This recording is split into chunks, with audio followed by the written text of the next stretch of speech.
but I do like the 2018 Optic Hollow, and I feel that that is a really good gold standard for Josh Allen. Extending, and able to find Stephon Diggs.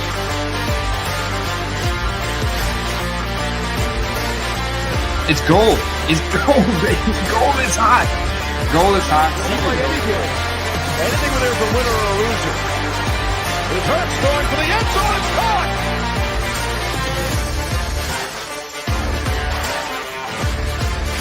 And I love the 2004 Topps design right here, man. This 2004 Topps Chrome, that same rookie year as Larry Fitz.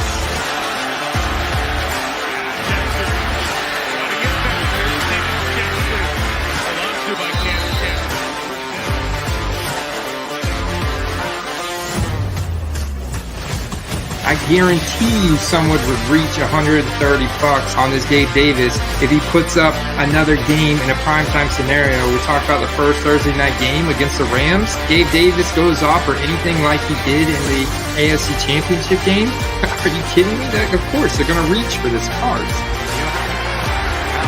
Fires it into wide open. Remarkable. Touchdown. Buffalo.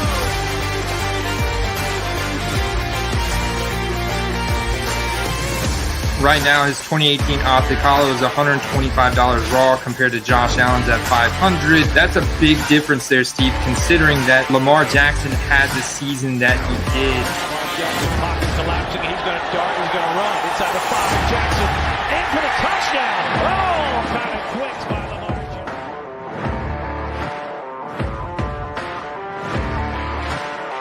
I know that that's your boy, so I had to share. Heck yeah, man. The Mississippi mustache, dude. I'm going to be looking for him in like the 20th round of this draft.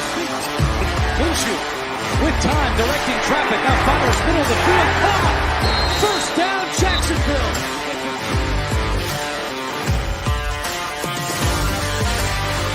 Brady only has like 135 different rookie cards made for him, whereas Patrick Mahomes has close to 2,000.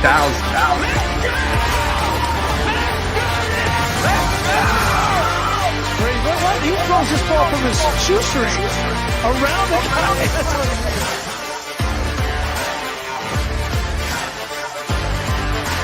Look at Tua now climbing up in the past 7 days. His growth in buy it now, sold volume and graded cards on eBay is up 70%. First and 10 going deep, and what a catch is made by Waddle.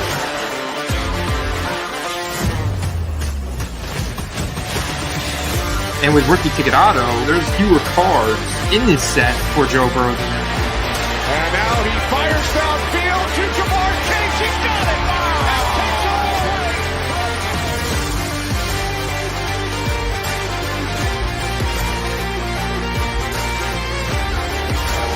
It's a first down. We got 1:20 seconds left. Y'all boys gonna play Madden? It's numbered out of 25. 25 out of 25. It's Gronk doing a Gronk spike. Signature moves. Look how sick that is. Got it for the touchdown.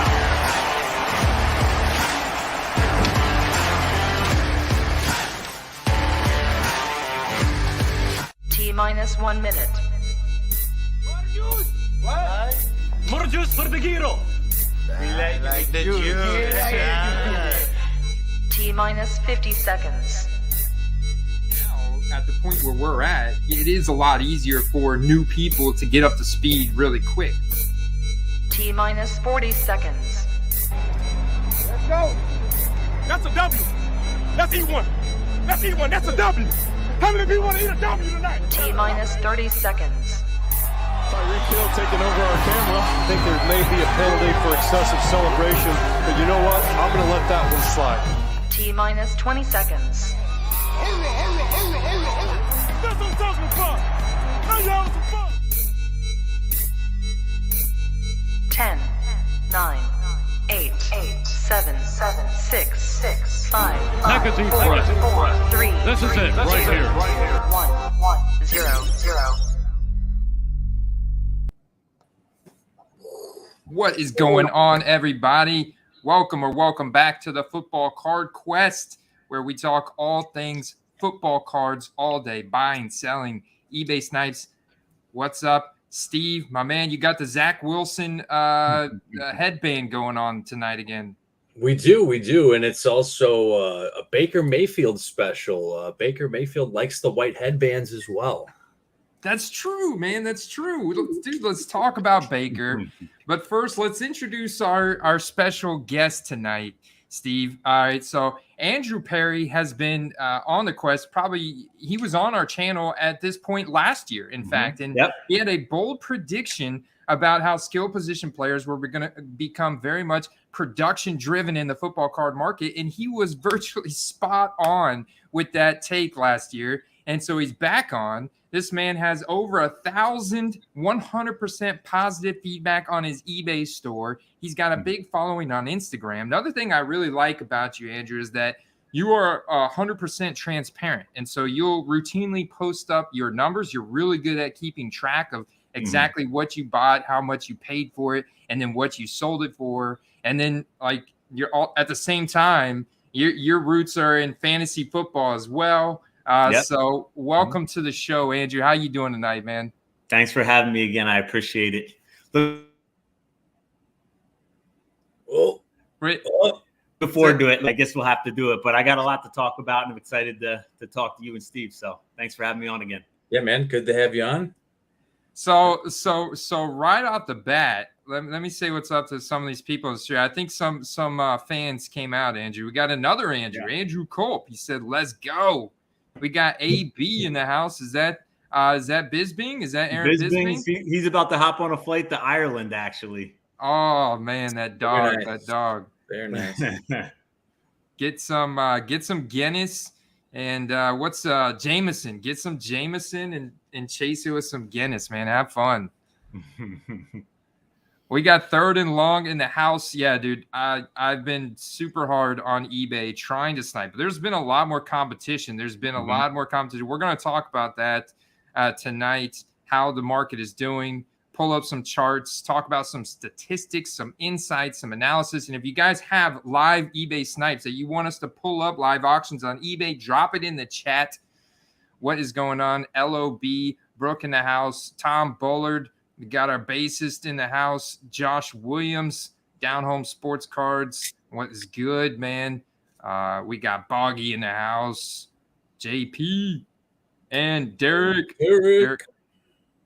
So right off the bat here, let's dig into this because, I mean, I want to get your take on this. But Baker Mayfield is essentially taking a $3.5 million pay cut to go to the Carolina Panthers. Now, Baker didn't have a starting job to begin with because the Browns picked up Deshaun Watson and Jacoby Brissett and were adamant that they were parting ways with him. The Seahawks said they were out on Baker Mayfield. Finally got a trade in.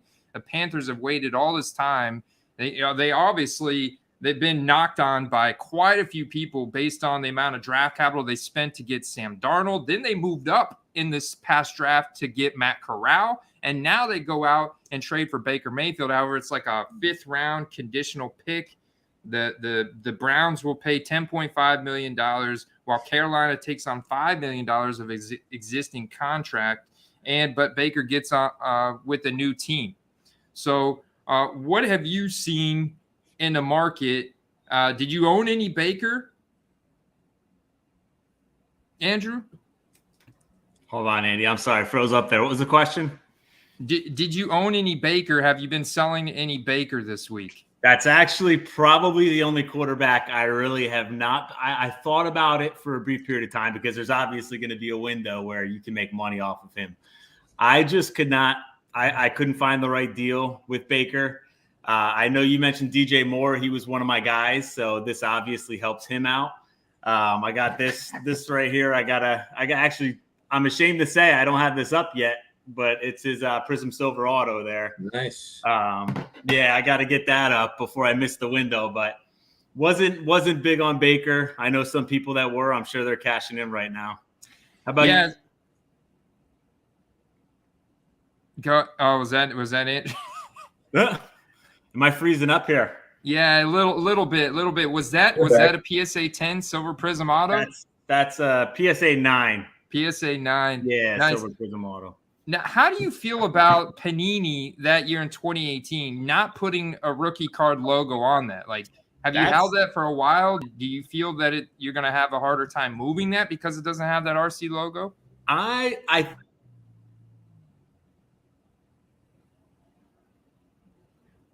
So I don't necessarily know. To be honest with you, I didn't even realize it until you said that. So that's a good point. And I should be ashamed because that's my boy Saquon's rookie year too. But I know it's a travesty, man. Some of the stuff Panini did, some of the years, it just blows my mind. Like, it's like, who was running the card design department that year? Hopefully they fired that person. But like, RC logo on some cards, don't put it on others. Why put it on the base, but not the silver prism auto? Like, make people hunt down and figure out if this is an actual rookie card. I've struggled to sell. Like, I've got a Cortland Sutton, that same exact card, same exact grade, but Cortland Sutton. I've struggled to move it, and I think it's a combination of the fact it doesn't have that RC logo, and it's a 9 and not a 10, and it's not a serial numbered card. But I'm like, still. Steve, are you selling any Baker this week? I haven't actually listed any yet, so the news kind of did creep up on me. I didn't have any Bakers listed, but I've been kind of just picking up some decent pickups along the way. Nothing too wild. No, no rookie ticket autos, no optics with autos, but just like serial numbered cards and a couple like National Treasure base serial numbered cards, stuff like that. Which, I mean, could be had for nothing a week or two ago, but I had a feeling there was at least some chance he was going somewhere, at least some chance he'd be starting somewhere. So we don't have a confirmation on the starting thing yet, but I think it's a probability, at least better than 50% chance. Yeah, I think it's a pretty good chance that they start Baker Mayfield. I feel 95% confident. Like, I know that obviously it hasn't been a public announcement that he's going to start, but I mean, I feel 95% confident. A lot of, Baker's a former number 1 overall pick, a former Heisman Trophy winner. He had a solid second year. Played through a lot of injuries last year. Look at how the hobbies reacted. 174% increase in his graded card sales week over week. And this is going to keep going up because this is going from today to the last Thursday. So this is like before the trade. So, and he's already surpassed 2 of his graded card sales, which is down. You can see for these like premium, like tons of options for these guys, tons of cards in the market. That's why there is so many transactions. Plus, they've had the time to be submitted, which you've recently done a big submission to PSA as well, right, Andrew? I've been especially since they did the economy level, I've started ramping that up. I did 1 or 2 subs at the $50 level, but now I'm really starting to ramp up at the 30. SGC, I've still been doing SGC too. I like them.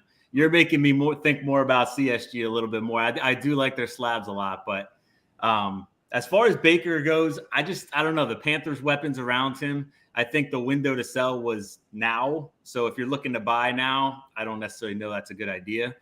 I don't really believe in the Panthers. Not that, Sam Darnold's the greatest quarterback or anything like that, but I don't know how much better they're going to get with Baker. And I'm curious to see if Darnold goes to the Seahawks. Might be a good time to start looking at some of his cards.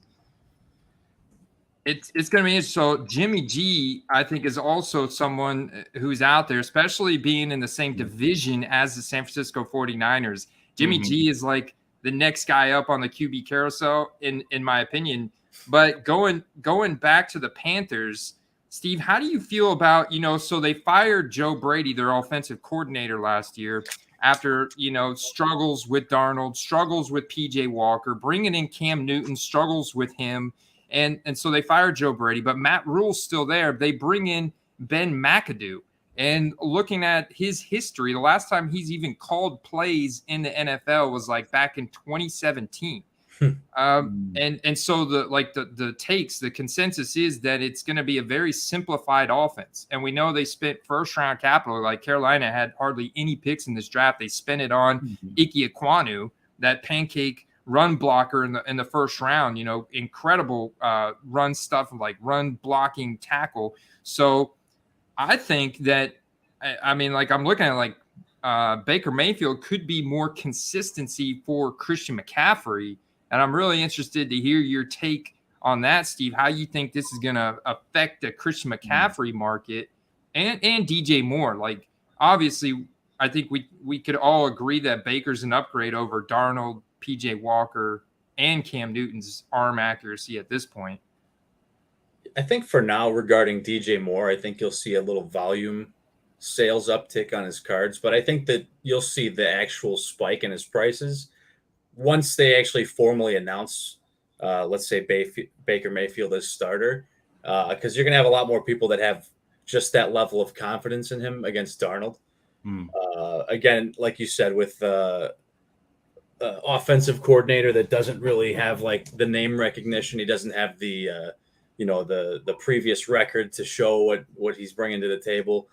There's a lot of question marks there, but I think overall, I do think the Panthers are an underrated team. I mean, DJ Moore with good quarterback play has a very high ceiling. Christian McCaffrey, when not injured, is probably the best running back in football. They have a good defense. They had a great defensive back, missed the whole year last year. I think that they are kind of underrated, and the NFC isn't that tough this year. So to say that they're going to bomb out, it would be like, a no for me. Like they have playoff potential. They have wild card potential.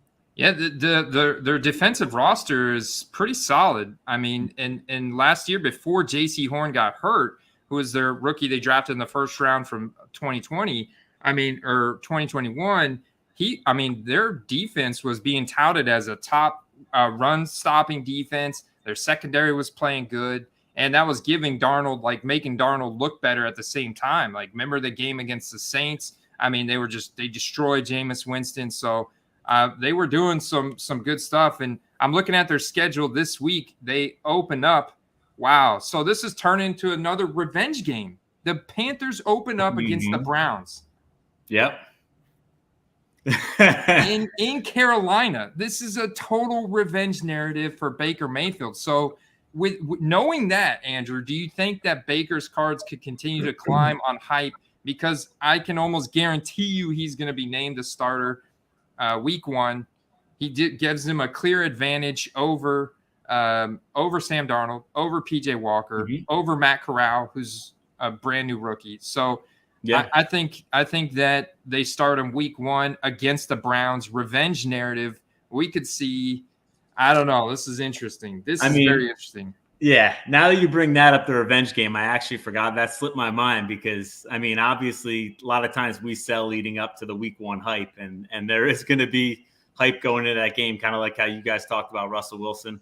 You might have the same thing going on with Baker Mayfield. So I think with that being said, definitely someone to keep an eye on. I haven't been tracking his price as much, like I said, because I don't really have much in him.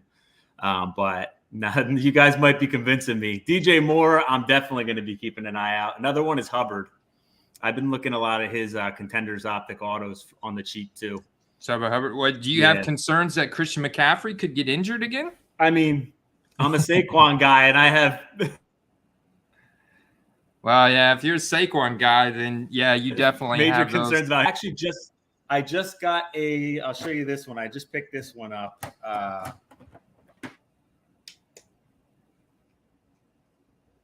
Everybody, super chat Andrew here. All your super chats tonight will go to Andrew Perry's internet connection. No, we're gonna get you some fiber optic next time. Once the kids are asleep, I might have to go upstairs. Oh, they're playing Xbox Live, man. That's exactly. What it is. They're using all the Wi-Fi. Can you see that? Yeah, dude, I love that. I got that for like $35, I think. What? And I was like, it slipped, one of those ones that slipped through the cracks. So. Wow. That to me was a no-brainer. But so when did you pick that up? About a month ago. A month ago, you picked up a field level silver 2017 Christian McCaffrey rookie card for $35. Yep. I wasn't here, Andy. You made one of the best points I heard last week is search by set, not by player. So I've been looking field level silver. I'm freezing up here again. All right, sorry about that. I've been looking for the field level silvers, by that set for that year. So walk us through your search process when you're finding these snipes. You're on eBay and you're basically typing in a year in field level silver, or are you just doing field level silver and then filtering by football and auction ending soonest? That's exactly what I was doing. Just every year, auction ending soonest, field level silver, football. That's pretty much what I typed in and just stumbled into that one and had to get it. Awesome. That's very interesting. Yeah, I've been doing that a lot more myself in just like taking what the market gives me. So I may not like. So I've been drafting a lot. I do have some exposure to Christian McCaffrey in some best ball drafts and stuff, but I've been diversifying a lot. I draft a lot of Jonathan Taylor. I'm big on Austin Eckler because of the prolificness, if that's even a word, of the offense with the Chargers. High octane offense. So I'm targeting these guys. It's either that or I'm like pivoting and getting some Cup, some Chase, some Jefferson in the single quarterback leagues. Steve, what about yourself? Are you doing any searching on eBay like that, where you're doing more of an open-ended search on a specific set or card type and seeing what the market has for you? I do with a couple of different cards. I do that for the Genesis inserts, which is the insert from Mosaic, which is like a case hit, and I do that for the Downtown as well. And actually, I take that back. I do that for the White Knight, which is from Panini Black as well. Which is another really hard to find insert. So I do keep an eye out for those. They aren't that abundant. So I'm willing to look at just about any player at the right price in those.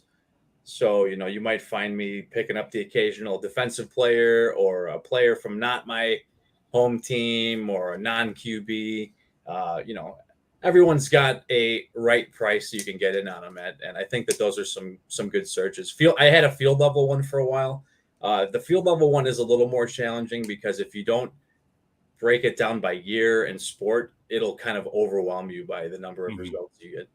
Yeah, someone scored on this Baker Mayfield field level silver, 1999. Wow, that's really solid. I mean, I don't know. Do you know off the top of your head what a Josh Allen or a Lamar Jackson field level silver is? I know it's probably in the hundreds of dollars. Oh yeah, right. I mean, Josh Allen's got to be pushing 6. Yeah, I saw Josh Allen the other night. The auction wasn't even over. It was almost 700 already. Yeah. So let's go back to the Panthers for just a second and just talk about the potential implications, the ripple effects that we could see from Baker Mayfield on the Panthers. I mean, obviously there's a lot of concerns around his accuracy last year, but he also played through multiple injuries, including a throwing shoulder injury that clearly held him back. And he was this guy that, like we talked about, Ben McAdoo calling plays, a simplistic offense this year. I think that this is going to be good first and foremost for Christian McCaffrey. I think Christian McCaffrey has now the upside. Like if I'm on the clock in a one quarterback league, I am going Christian McCaffrey now with the thought that he's got the higher upside in the offensive system now that Baker Mayfield's there. Is that kind of the same opinion that you guys have? I think that McCaffrey is going to ball out regardless of whoever plays quarterback, unless that person is like Matt Corral. But as long as Mayfield or Darnold are behind center, I think he'll have a good season.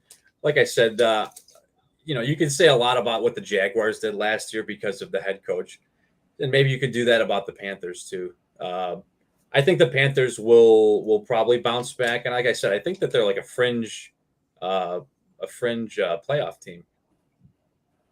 Interesting. Yeah, they got to get through my Tom Brady, and I know Andrew, you're a Tom Brady fan because you're in Boston, right? You're New England guy, right? I'm a New England guy. I got all my championship Boston Globe newspapers behind me.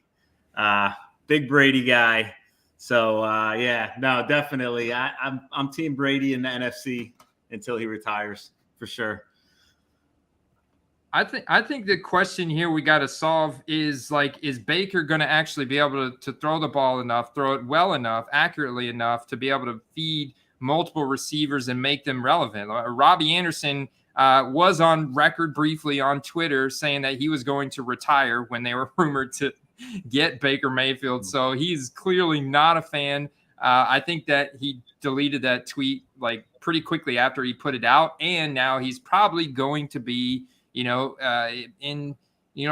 practicing with Baker. He's going to be playing. And so he obviously has been in that wide receiver 2 role next to DJ Moore, who's just incredible at getting open, wins against man coverage, wins in all scenarios, short, intermediate, deep. DJ Moore, 40% air yard share, like insane target share last year and the year since DJ Moore came into the league. So, and he was dominant in college. But Terrace Marshall does have an interesting athletic profile from LSU. He was obviously in the shadow of Justin Jefferson, Jamar Chase. So it's kind of hard to kind of stand out in that type of depth chart. But Terrace Marshall, interesting profile. But I mean, is he going to be relevant enough? Like, are they going to throw the ball enough and be able to feed the ball? I guess you could.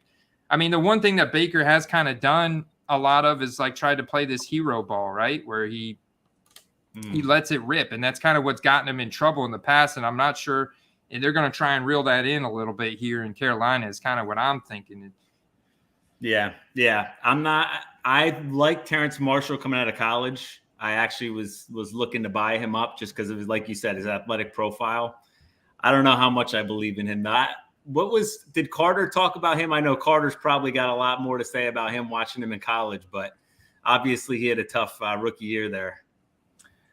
Yeah, well, he struggled with injuries. There was serious injury concerns around Terrace Marshall coming out of college in his rookie year that held him back. Plus, he had all the struggles with the quarterback situation and everything in Carolina last year. But, I mean, it broke out at a young age. You got a really good combine speed. You got good height-adjusted speed score, burst score. And so a lot of these measurables here look really good. Draft capital's there. The age, everything. So from a dynasty perspective, like I think he's a good stash. Obviously, Carolina does have a lot of those pieces in place, except for like a really good quarterback. And I don't know that Baker's that answer, but he's definitely an upgrade from these other guys. And I mean, I think we could see maybe some spike weeks out of him. What do you think, Steve? Yeah, I mean, they might not be behind in a lot of games, maybe unless they're playing Tampa. But the thing is that if, like you said, with him being a gunslinger, that might not hurt the receiving core, but it might open up for some big plays where Darnold has been playing a little bit more conservative, a little bit more of a mid-range, and a little bit more of a short dump offs and stuff like that. But I think that he'll have a couple spike weeks, yeah. And I think that him having like a year playing behind some of these guys might be a little confidence boost for him. He didn't see much action, but I think the potential in a little bit more of a maybe now high-powered offense or higher-powered offense will give him those opportunities to maybe get a few more snaps. Do you think it's worth it, guys, buying his his signature is terrible. I saw this on his rookie ticket auto. Do you think, Andrew, that the signature like that has an impact on potential resale value? So it's funny you mentioned that. I don't know if you guys have been tracking the Discord the past 2 days with the Elijah Moore conversation with his auto. Have you guys seen that at all? No, I have not. I'll have to pull it up. So on that topic, so I don't know if I know a super collector, Elijah Moore guy who collects as many autos as he can of his, and apparently he's got like 30 variations of his autograph that he's done this year. And some of them look like they just a kindergartner did them. Up. Yeah, you know what, guys? That all of his autos are like off to the left. Yeah. Are you talking about Terrace Marshall? Yeah. I'm pretty sure they are. And that's just not. But Elijah Moore's got all these variations of his auto, and it's pretty funny because it's almost like is he doing this? Yeah, that one looks way different. So does that one. Exactly. It's like a thing that Interesting. everyone's talking about. Is he trolling us, or is he trying to keep the pop down on his good autos? He wants you to. He's got stock in PSA. He wants you to send them in for authentication. There you go. Yeah, see, look at that one. That's the one one of the ones I was going to bid on, and I just couldn't because the auto was so bad. Well, it's better than Terrace Marshall's, I'll tell you that. That's- If you don't like his, then you definitely don't like Terrace Marshall's. I mean, Terrace Marshall's is almost as bad as Tyler Huntley's. Guys, I'm gonna move my setup and fix this internet connection issue. I will be right back. I apologize. Okay, no problem, man. While he's doing that, Andy, I want to ask. I saw that there were some Panthers players that were not happy about this trade. Really? I don't have the tweets handy, but I did hear from a friend, colleague, coworker that there was a couple players upset at the trade rumors. So if anyone in the chat has heard about that, or if you guys have any links handy, post them up, because I'd be curious to see who it was and what position they played.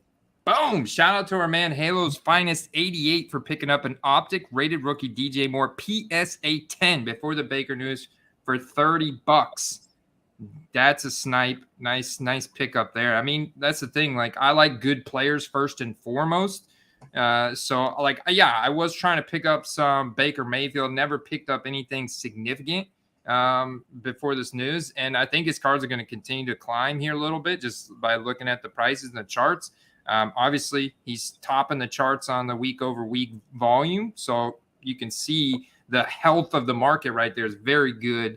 But I don't think when it's the dust settles by week 4, you know, talking about the Panthers schedule, that revenge game, I think that's when week 1 revenge game, Browns, that's when it spiked, because I think Baker actually has a good game, you know, and then they get the Giants.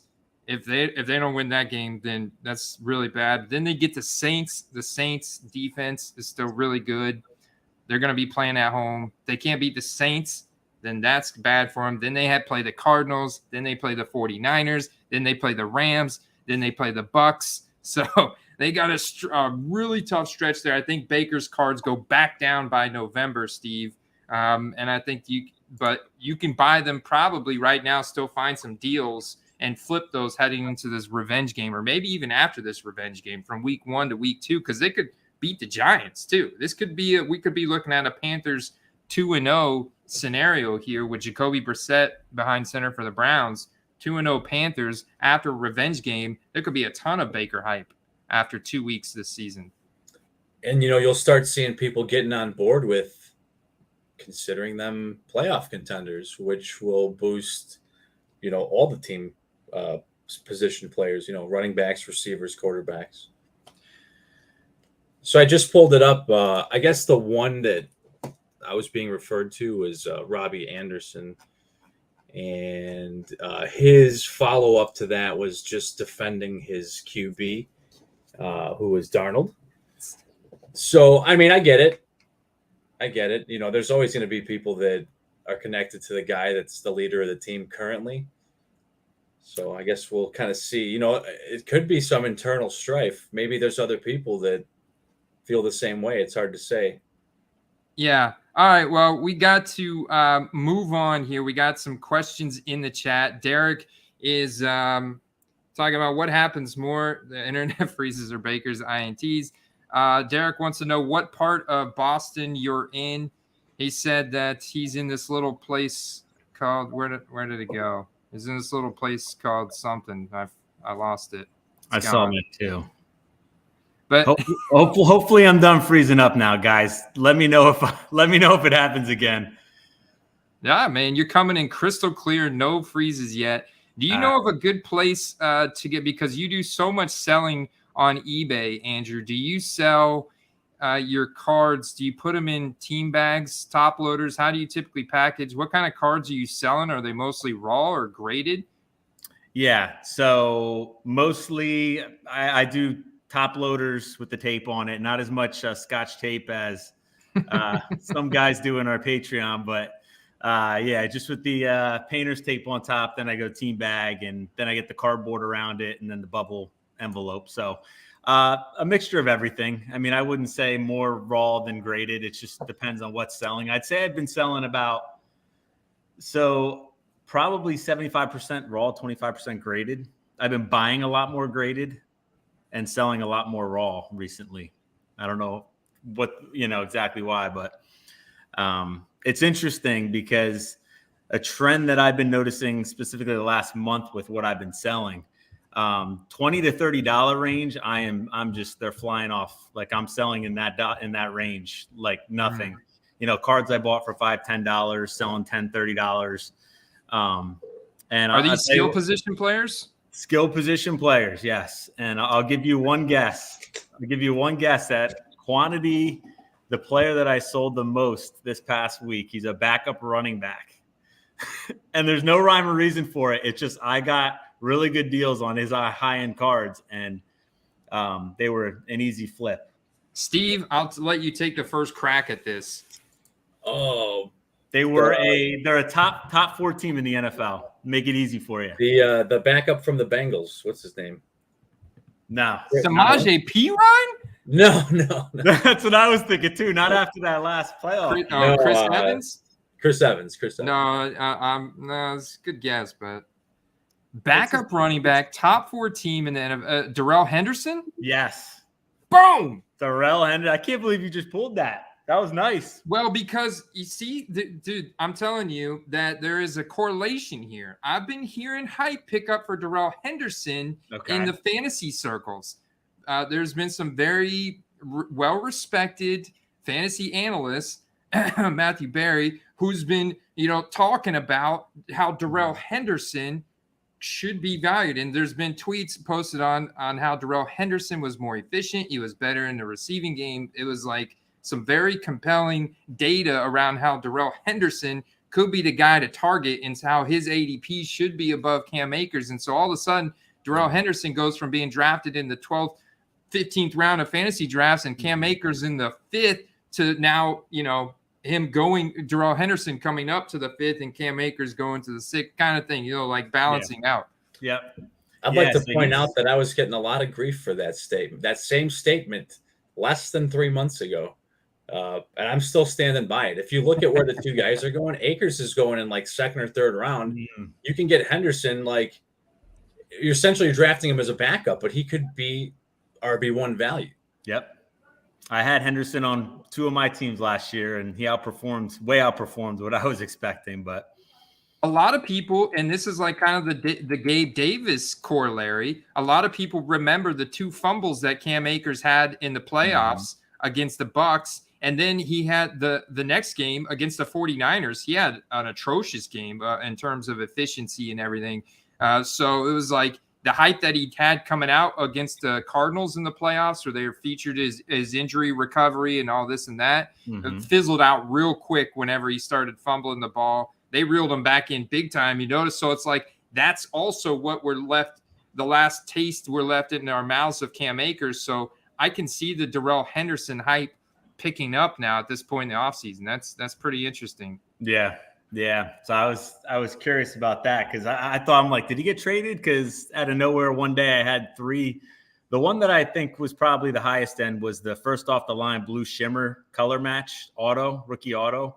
That was a beautiful looking card. I think I got it for like 40, and I think I ended up selling it for like 75 2 weeks later. But when you find a card numbered that low, color match of a guy who's got the potential to make an impact, I mean, that's a no-brainer to me. Mm-hmm.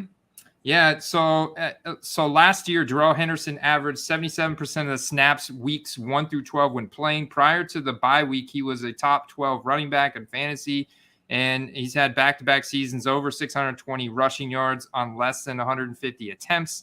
That's really good efficiency at 4.6 and 4.5 yards per carry the last 2 years, and you can get him at like half of what you can get Cam Akers. Coming off an Achilles injury too. Coming off Achilles, and so that's the same thought process that leads me to think, okay, I'm going to go buy some Michael Carter too. I know there's a ton of Breece Hall hype and love. He's a brand new rookie, obviously dominant at Iowa State and everything, and obviously drafted the first running back drafted this past draft, and he's been comped to like a mixture of Saquon Barkley and Christian McCaffrey, like, you know, any elite running back you want to name, you could find some aspect of his game that is similar to theirs. But Michael Carter is just like, I mean, his cards are going so dirt cheap right now because of it. It's like, wait a minute, this is going to be like a Javonte Williams, Melvin Gordon type of thing here, I think. Yeah. And maybe a little bit different, but running backs have that injury volatility, and, you know, and the Jets could be playing from behind a lot, so that could be more receiving work for Michael Carter, and he's going to have some time to shine. And you didn't need much to happen to make money on those Darrell Hendersons. You literally just needed some buzz in the fantasy media circles about how he's going way too low in drafts, and, you know, spotlighted his name and stuff. And you get the same thing going for Michael Carter. All of a sudden his values go from $2 to $5 for an autograph card to now a respectable 20 to 30. Yeah. I think I got one of the other cards I saw was his impeccable RPA 3-color patch. I got it for $5. So, I mean, that's not hard to flip. I don't care what he does. I mean, getting that for $5, you know, and I bought it from a consignor that I had ordered 9 other cards from. So I paid 90-cent shipping for it.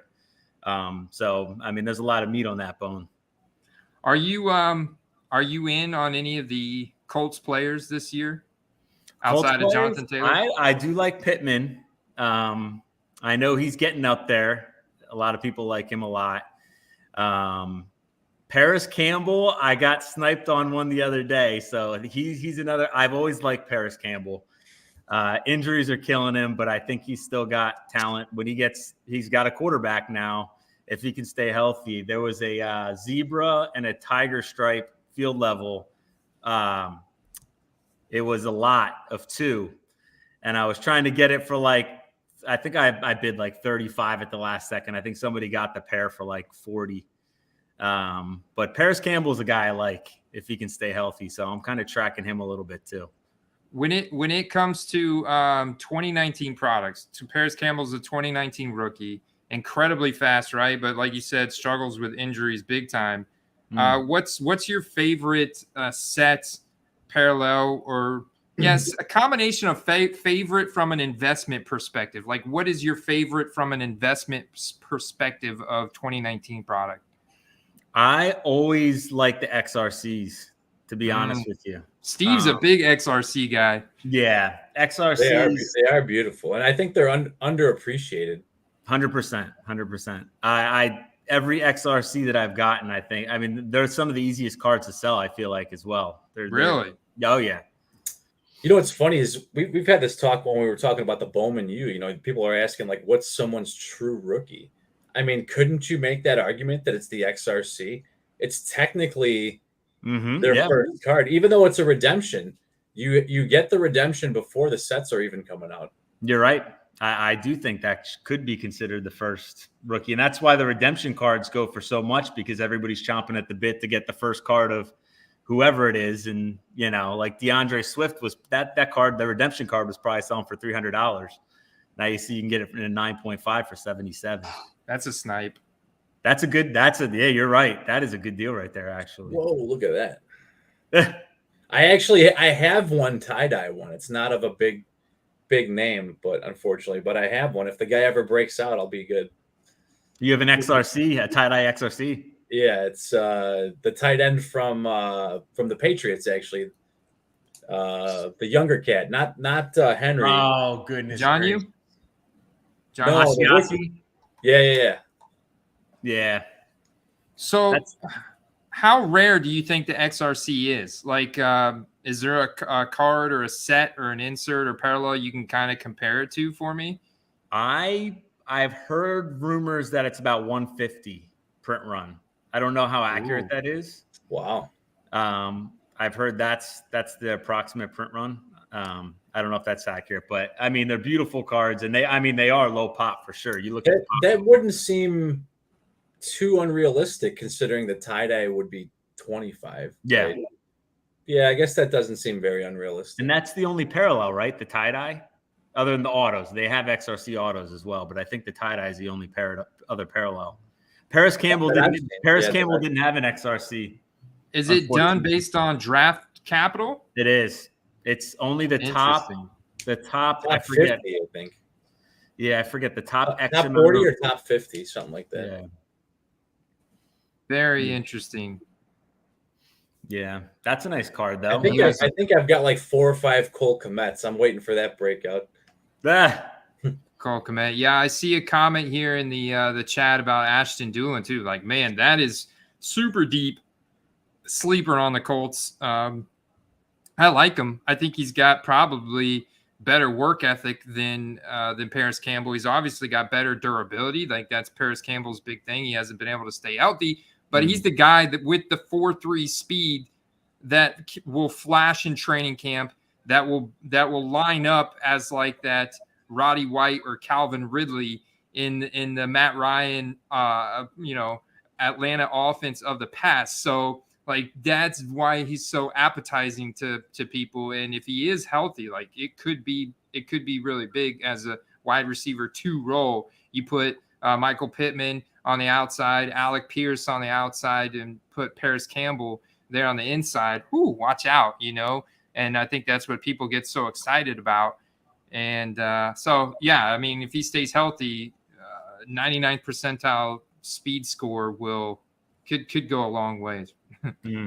I think having a better passer, under center is going to give him opportunities as well. Not saying Wentz is awful. I don't think he's good. He's not awful, but I mean, Matt Ryan, like we said the last couple of weeks, I think has a lot left in the tank. And I think a lot of people, it's 50-50. There's people saying he's finished. I really don't think that at all. I think it's actually about a 50-50 split. I think he's got a lot left. I think Michael Pittman shows maybe top 3 receiver numbers this year, maybe top 2. And the guy Hines is going to, flash quite a bit too. So. Yeah, that's right. I think Matt Ryan's a guy to look out for card prices too. Is his Topps Chrome Refractor and some of his RPAs. I've been watching them too. I think he's still a little underpriced. There we go, Andrew. Fun fact: Derek says he's in this little poop hole they call Malden. Oh, okay. I got you. No, I'm in the Lehigh Valley. I'm a little bit north of Philly, but my family's from Lowell and Chestnut Hill area. So I'm in Boston all the time visiting family. I love that city. So we got a question for you here, Andrew. I know she said Andy, but we're gonna throw this one to you because, dude, your eBay store, guys. If you want to follow Andrew, first and foremost, I think go follow his Instagram page, Perry Collectibles on Instagram.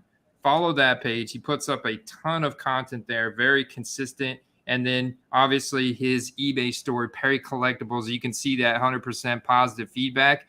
Look at that right there, guys. Boom, 1106. So Brooke's question is more about entering an eBay store and their subscription plans. What are your suggestions for someone just beginning and getting into the eBay algorithm? So when you say eBay algorithm, my first thought in my head is you want visibility. You want your cards or whatever you're selling to be at the top. Regardless of whether you're doing a store or subscription plan, I don't pay for a store or anything like that or subscription plan. But what I do is I make sure I do 1% promoted listings for all my listings. I know some people have mixed feelings on that, but that's been successful to me. I'm not going to pay the full 4 or 5%. I think eBay fees are already high enough, but having that 1% promoted listing for a lot of cards will get you to the top, towards the top. So that's I think that'd be the one tip that I would give you as far as, getting whatever you're selling to the top is using that promoted listings, sucking it up, doing another 1%, and going from there. So that would be my advice. Interesting. So you found that to be pretty effective for you. And it's when you go to finalize your listing, it says promote listing. You click on that, and then it's a 1%. Because there's different tiers, right, of promotion. Like you can go as high as...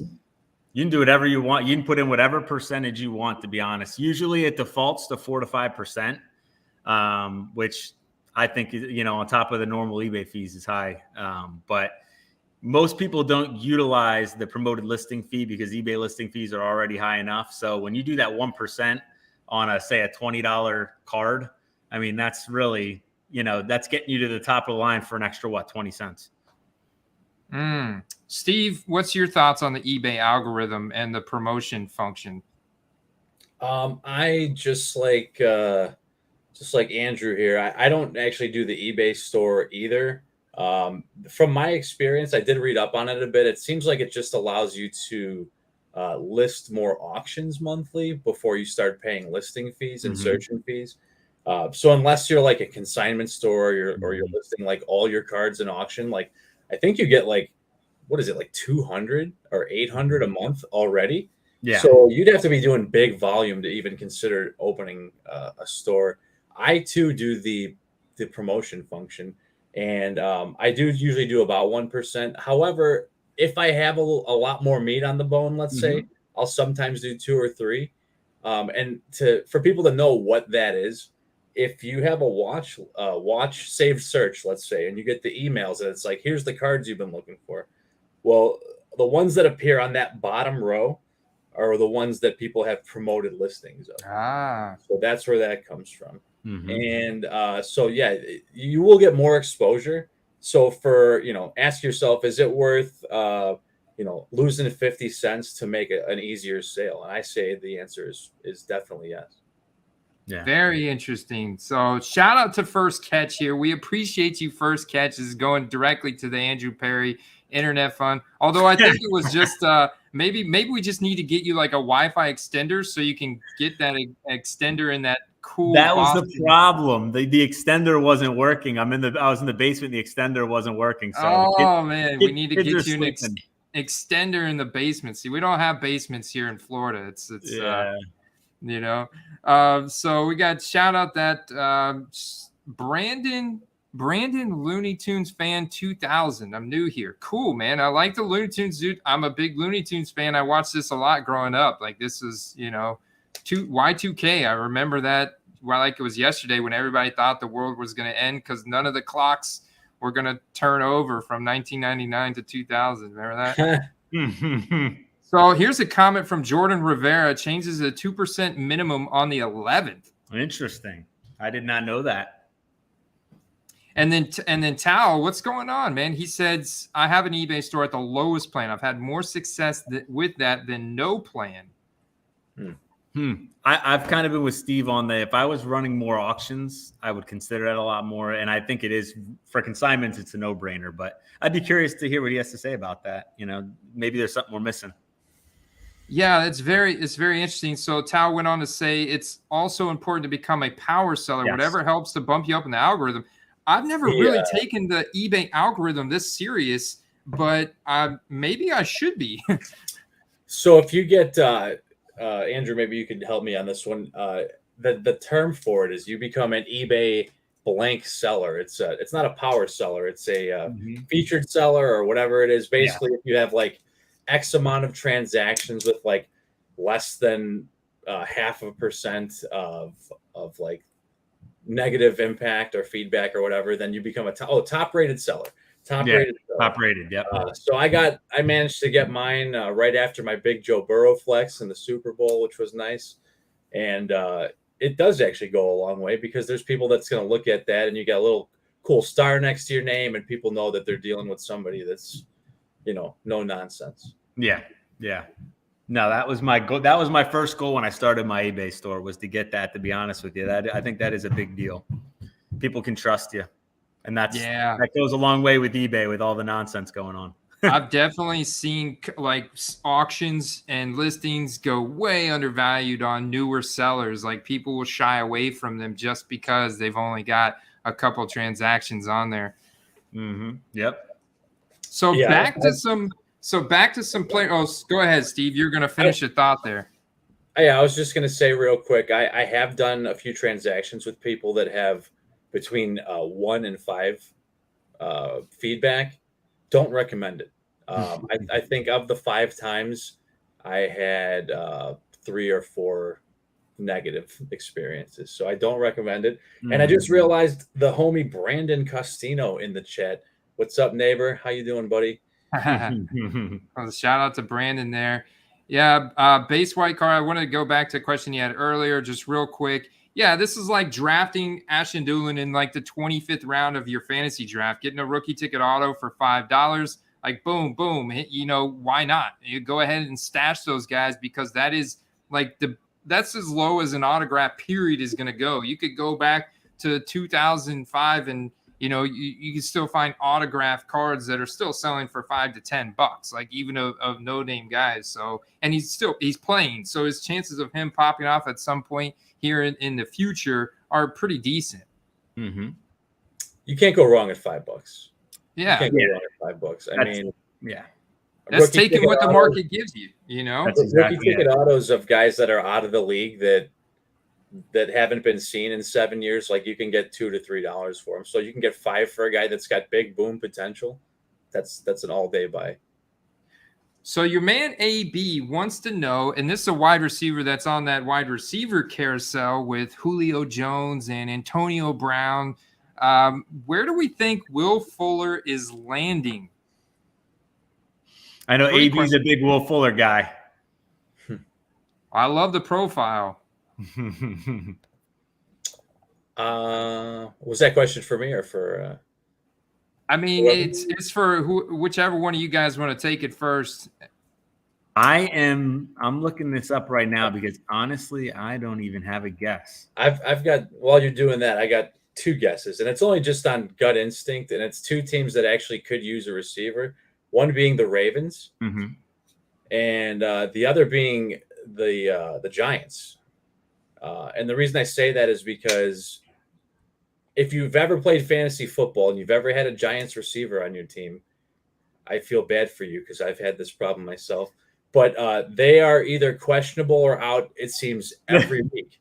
There's not a guy on the team that isn't. And Tony last year was no exception to the rule. So, I mean, yeah, you're going to put him in a situation where he fits the bill. He's already injured every week or every season. So, like, he fits in perfectly with the team. And if he can stay healthy, he'll almost guaranteed be on the field every week. So, yeah, Sterling Shepard, Darius Slayton, Kenny Galladay, the whole night. Evan Who Ingram ever heard on that team? Yeah. They're saying the Colts, to come full circle there, they're saying the Colts and the Ravens are 2 of the teams that are potential landing spots for him. I think Ravens probably have got to be front runners. Hey, maybe they I don't see them potentially going to the Cowboys, but I think they've got to be kind of in the conversation as well.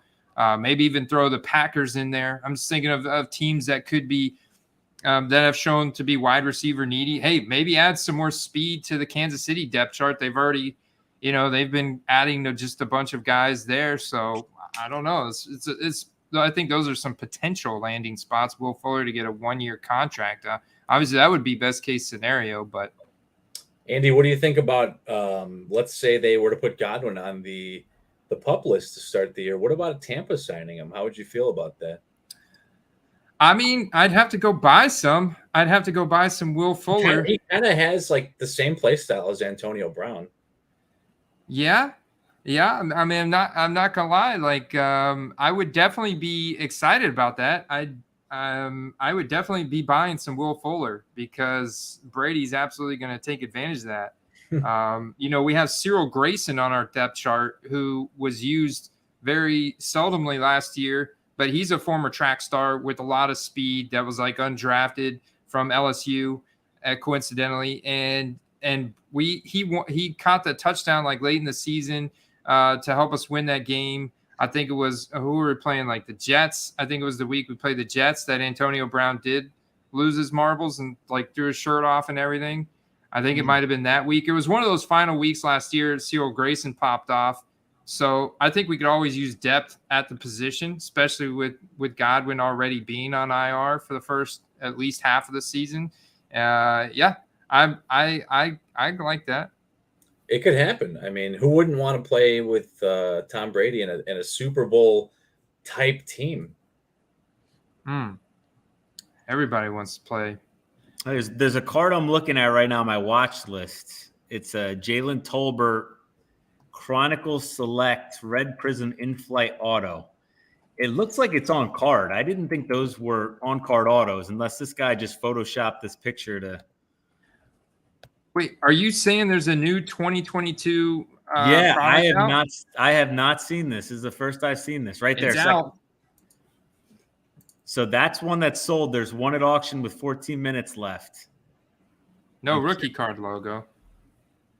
Is that on card though? It looks. Let's check it out. This one right here? No, it's that same exact card you were just looking at. Scroll down. There it is, right there. This guy. Ooh, that's nice. It sure looks on card to me, man. That's interesting. So this means that the 2022 Chronicles Select draft picks, or is this Chronicles or is this straight Select? Because I know Select has got its own set this year too for draft picks. Yeah, it's Chronicles Draft. I don't know. Oh, so that's why we're getting the college tickets. We're getting look, they got the Phoenix in there. We're gonna get the mixed bag. That how do you feel about Chronicles? Do you ever go and get any sealed product, Andrew? Unless I can find it at retail, not really. I'd say Chronicles, it's a fun rip if you can find it at retail just to kind of scratch that itch, but I'm not really seeking it out as an investment or to expect to make any money off it. So do you think these singles from this set, like these college ticket, whether this one's a sticker or this prestige, or look, they've even got like optic rated rookie logo, but it is licensed. Do you think these are flippable over like a Bowman U? That's the question I was about to say. It's getting a little watered down between Bowman U. I personally like the Bowman U because I collect baseball too, so that's got some sentimental value for me. I like the way those look as well, better than the Chronicles. I'm a sucker for Select, and I still don't really like those Select draft cards, so I'm not a big Chronicles guy. It is fun though. Mike, I saw Michael Ham say it is super fun to rip. Oh, hey, what's going on, Michael Ham? Welcome to the chat. Steve, how do you feel about this Chronicles set? Do you think these cards are flippable heading into the season? I think that there's a decent window on those just because the pro uniform product's so delayed. Yep. And we saw that, and actually, even though we kind of technically recommend against it as far as like flipping it for profit, I actually had some like serial numbered Mac Jones and stuff like that, and some other, actually a couple defensive players that I moved for a good amount. So there is opportunity there, but just keep in mind that the cost of the retail product is quite high. Mm-hmm. So it's not that you can't, maybe hit it big and flip something, but just know that the expectation value is maybe even a little bit lower than it normally would be because just the smaller segment of the market looking for college product. Yeah. Yeah, that's a good point. That is a good point. So you really got to kind of time it right. Oh, here we go. I guess I found it. I think they look outstanding. Don't get me wrong. I think they look outstanding. I found the Chronicles 2022 Panini Chronicles Draft Picks Collegiate. That's what we're looking for. So this is out in the wild. Wow, look at this. So you can get the hobby box for $150. I mean, that might be a fun rip. That's a cheap hobby box. 3 autographs, apparently. Yeah. Apparently 3 autographs in here. Well, what I like about it is you get 8 times 6. What is that? 48 cards per box. We could technically, at $150, if you divide that out by 8 people on $150, I mean, that's like not much at all. That sounds like a break. That's $20 a person, and we could do the auction style break draft. We could even do multiple boxes of these depending on what people's buying cover. But just for one of these, you could do a $20 auction style draft, and we should rip one of these, right? I agree. $20 a person. If you guys are in the chat and you have interest in this, let us know. We want to get your We want to get a sense of what the community feels about this. Yeah, I think that's a no. As far as I'm not a big breaker guy, but if I'm going to do it, I mean, I'm a sucker for. I love college football too, so it's different. You know, for guys who aren't college football fans, might be a little bit less enjoyable, but. So, all right, here we got a fun one. We'll let Steve kick this one off. And this was my play of the week earlier this week with Carter on the Questcast.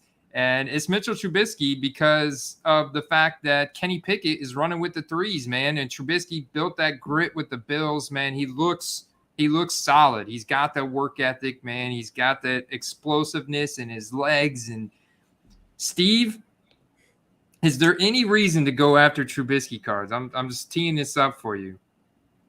Absolutely. I know you're dying. And because of the draft pick of Kenny Pickett, they've actually given you just a little more time. There's still a lot of people that seem to think that Trubisky won't start.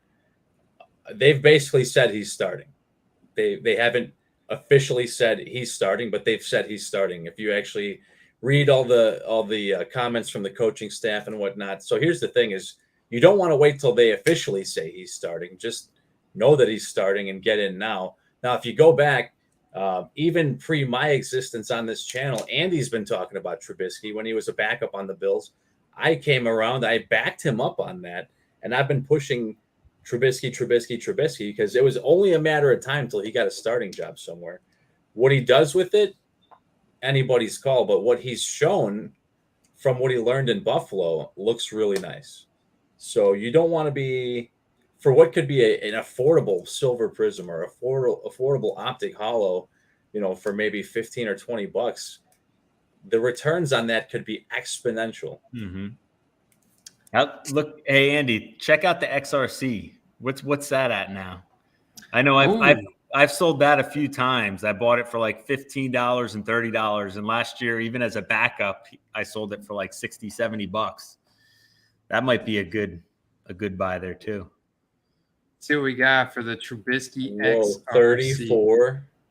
That's a good buy. 34, yeah. June 30th. I feel sad that I missed out on that. Mm-hmm.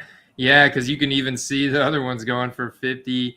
Around 50 right there. Let's see if there's any like in the wild right now.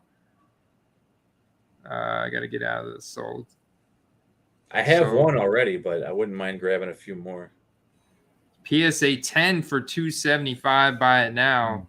There's a 55 buy it now raw that looks pretty clean. Yeah. Free shipping too. Yeah, it's not bad. It's not bad, guys. There's Steelers fans. I mean, I have a hard time keeping Steelers cards on eBay when I list them. To be honest with you, I mean that their fan base is. And don't forget, they had Big Ben last year. That was Big Ben in name only. Yes, that was not the real Big Ben. Yep. That was like a figment of your imagination. That wasn't anywhere near who Ben Roethlisberger was. So if Trubisky plays even marginally better than last year's Ben Roethlisberger, you should see a huge growth in his cards. Now, if he plays Pro Bowl caliber Trubisky like he did his rookie year with the Bears, you can only imagine where those cards are going to go. Yeah, I'm a big Pat Freiermuth guy, so that's the guy I've been trying to snipe recently. Nice. I like Pat Freiermuth. And I don't know if you remember, we talked about this a while back. Freiermuth, I guess they compared to what was that cat's name? That was on Pittsburgh with Roethlisberger all those years. Heath Miller. Yeah. They said he was like a younger, slightly faster Heath Miller. Yeah. Yeah, they love him over there in Pittsburgh too. They're already doing the kind of like the Heath Miller when they say Heath when he catches the ball. They're doing the same thing with Freiermuth. And if you look, I have picked up some of his cards, and they don't go for very cheap. So there's definitely a following. You can tell there is. Yep. Yeah, if you can find one that slips through the cracks, it's definitely worth. I see someone in the chat said, "What were the last 5 eBay purchases?" Ooh, I like that question. Let's take a look. I can start. I got that loaded. Yeah. I know Carter liked my last purchase in the Discord. I got a TO rookie patch auto BGS 8. That was my last purchase. A beautiful autograph. The auto was graded a 10. That was $88 for that. Nice, man. Trying to get as many Hall of Fame position player autos that I can get. Then I got an Elijah Moore Hyper at a 175 Prism for $8. Randy Moss game used patch at a 50 from the Patriots for $61. And then I got a Pittman Green Prism SGC 9.5 for $12, which I thought was a steal. I mean, the green prisms are not high printed. I know it's not a color match, but an SGC 9.5 is a good grade. And then I got Elijah Moore National Treasures at a 99 for $11.50. Ooh. National Treasures out of 99. Autographed? No, not auto. Nope.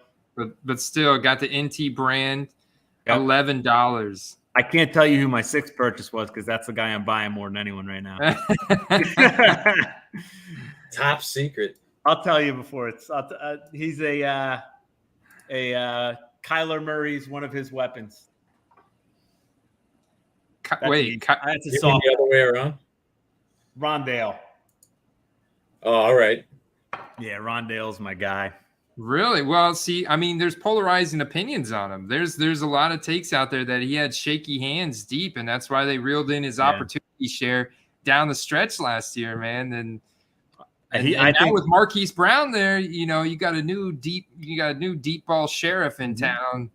I don't disagree. I'm saying for his prices right now, that's why I'm in on him. I mean, you can get his autos for $8 to $15 every day. So and he's so young, right? And he's just electric. If you watched him in college, that guy was unbelievable. I like it. I haven't been doing as much buying. I've been busy with the outside stuff, real life stuff. But on my last couple purchases, let's take a gander here. You might recognize some of these guys that play for my Bears. David Montgomery, rookie ticket auto. Picked that up. I picked up a 1960 Topps, 1960. So that's quite an old card. Team photo of the Chicago Bears. It's kind of a cool card. And I picked up a National Treasures Ray Lewis, serial numbered out of 51. Well, numbered out of 52. It's number 51 out of 52. Jersey number. I picked up a Kyle Pitts Mosaic Silver for $5. I thought that was a steal. The Mosaic Silvers are going for way too. I don't know what the print run is on those, but you can get some steals on those. You know, the variance on those is all over the place. Yeah. And actually, since we're talking, I did get a Trubisky just for the PC here. 2019 Prism Blue Wave. So that's numbered out of 199. Picked that up for $2. $2. Wow. Guys, those are some good pickups. Toe wants to know if you are selling higher end / volatile players before the season and holding lower end higher reward into the season. Maybe a mix of both. Mm-hmm. Because some of the high risk stuff, you actually need a player to do something for that to be enacted to go into play. So, you know, I do have some high risk plays, but you know, they're not just going to flip themselves. There needs to be some kind of game, a bust out game, or some news, or an injury putting them into a higher role or something like that. So a bit of both. I mean, I actually, you know, you guys know that I'm a huge Burrow collector. I have quite a few Burrows that I don't think I'm going to list yet. I may not list them this season at all. So we'll see what happens with that. But yeah, I would say a mix of both. Like the Marquise Brown, if you had Marquise Brown cards, those could have been listed as like volatile. But now that he's on Arizona, those look like sure things. Yeah. Yeah, it's a good point, and it kind of goes in with this comment from Francesco, and he's like, "Well, talk about these guys from yesteryear. Does anybody really care about those guys anymore? Well, still care about Matt Ryan. I mean, there's still a lot of PC truthers for McNabb, Culpepper, and Brunell, in fact. But obviously, their cards aren't going to be traded as much because they're kind of viewed as vintage now at this point. Their NFL careers set in stone. There's not much relevancy to move their values up and down on a monthly basis. But Trubisky, for me, is one of those more volatile. Like, I would be trying to flip him just based on the announcement that he's the starter. Like, I'm not a PC Trubisky guy. Like, Trubisky's not my PC. I do have several prisms, several optics that I'm looking to flip heading into the season, but I'm not trying to get greedy. Like, I don't really want to store Trubisky in my PC long term, whereas Steve might, because he's a Trubisky truther. He likes him for his PC, regardless of how his production comes out here with the Steelers. So, it's kind of the way you have to look at it. And like, remember that, Andrew, would you agree that it's harder to sell cards than it is to buy cards? So you should probably take profits when you could take profits.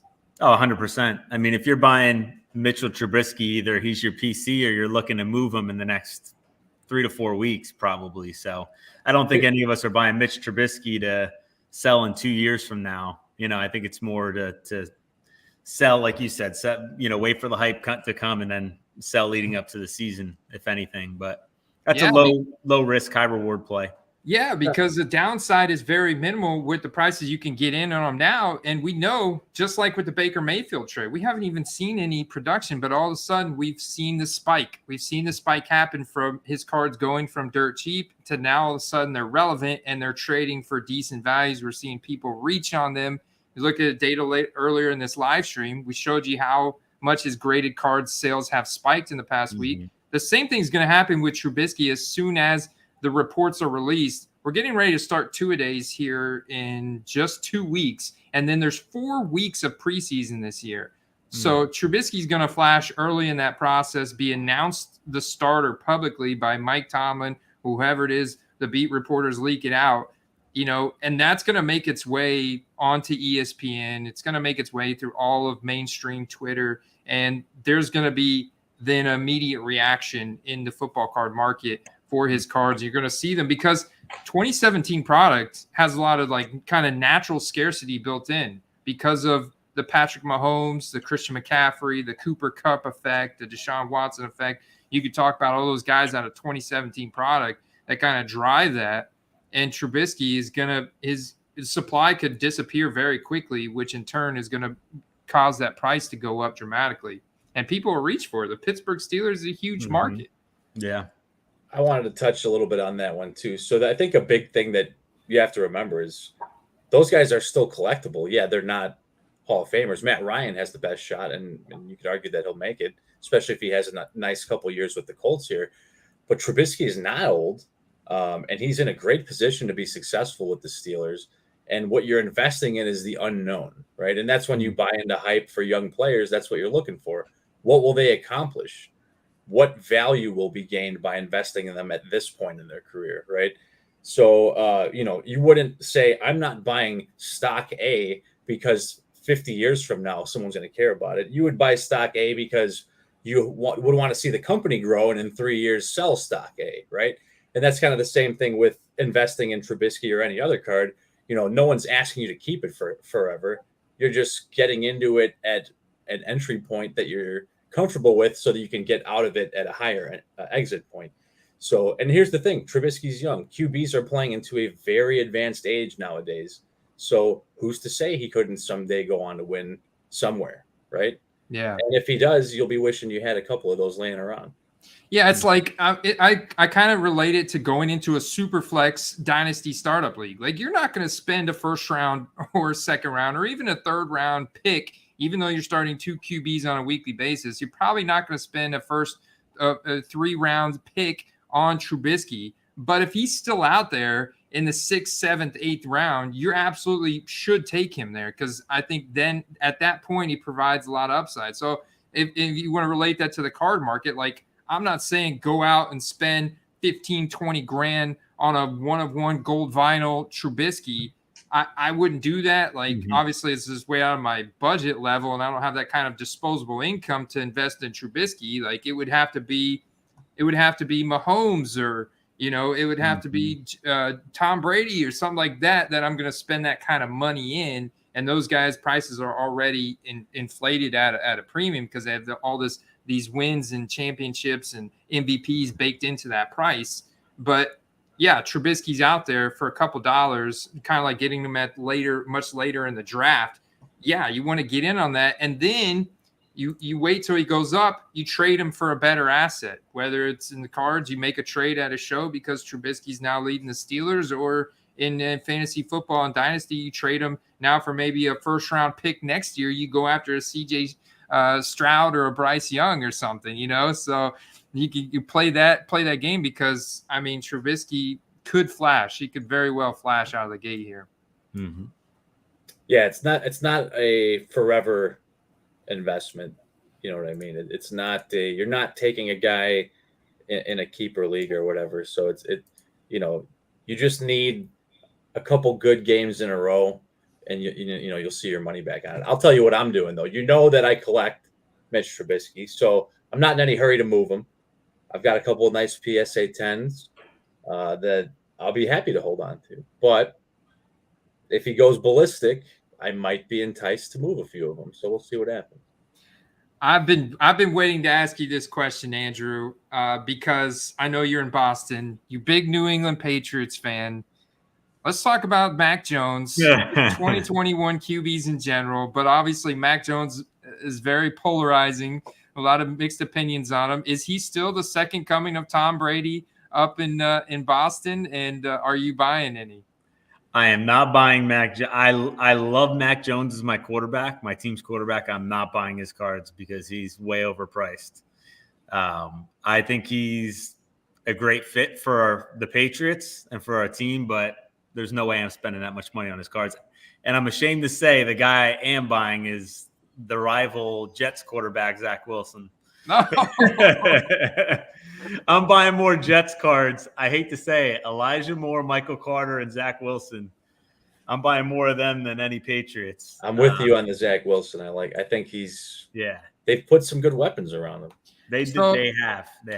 Is that because the entry price point is that important to you? So out of the equation, the kind of the system that we work and the process that we follow here on the Quest, do you think that the entry price point is 70% of it, 60% of it? How important is that entry price point to you? Oh, that's extremely important. That's why I'm buying him, is his entry point. I think personally, maybe a little biased, I think the Patriots are going to be more successful this year with Mac Jones as quarterback, but I think the Jets have more weapons around Zach Wilson. I think his price is too low. He's going to flash. He's going to have big games. He's going to look good. And I think people buy off the hype, so they're going to see those big games, and I think you're going to have a lot of opportunities to sell high on him. So he's the guy out of all the quarterbacks. I've been looking at Trey Lance because I do like Trey Lance's upside. I just haven't found much at a price point I'm willing to go in at. But if I had to pick one of the quarterbacks, that's the guy I've been buying more of.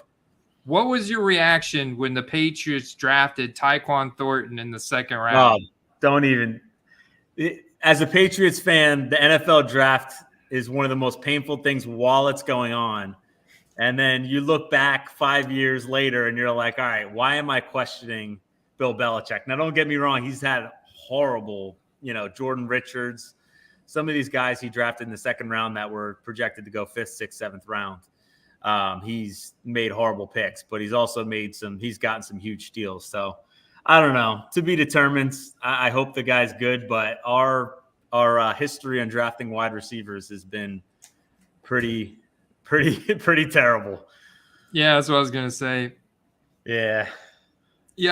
And so it wasn't just the draft though. How do you feel about the Patriots signing Devonta Parker from the Miami Dolphins? I mean, I actually liked it. I like his potential. I like his measurables.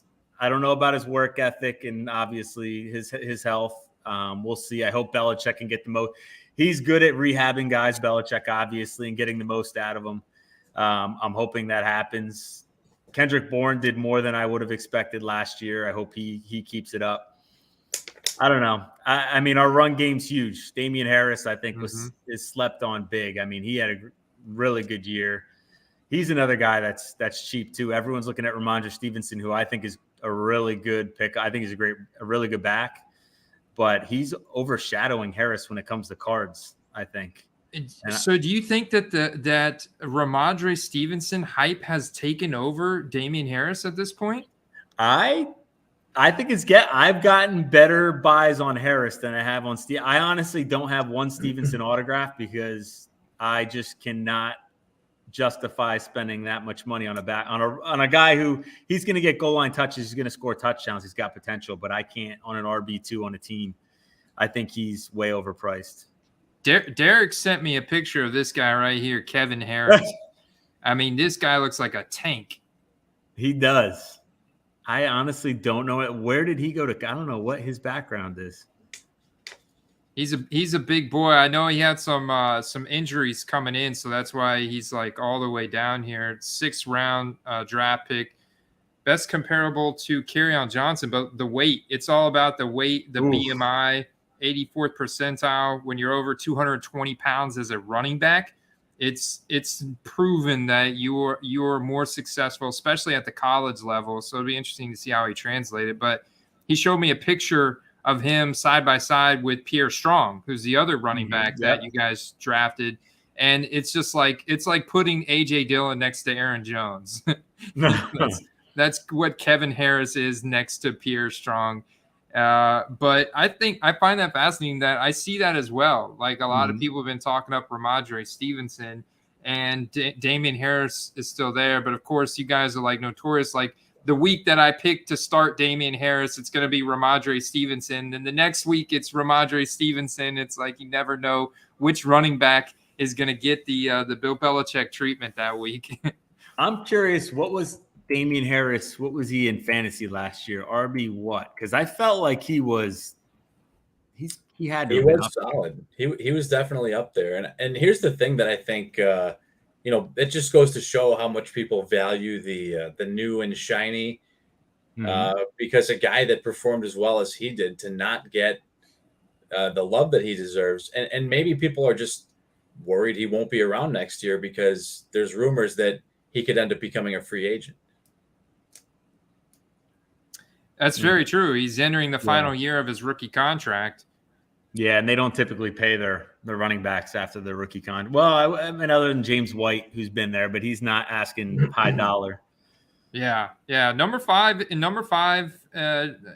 touchdowns at 15. He was like the running back 18 last year in terms of fantasy points per game. But solid metrics in terms of his breakaway run rate. That's runs over 15 yards. He had a total of 14 of those, which was number 5 in the league.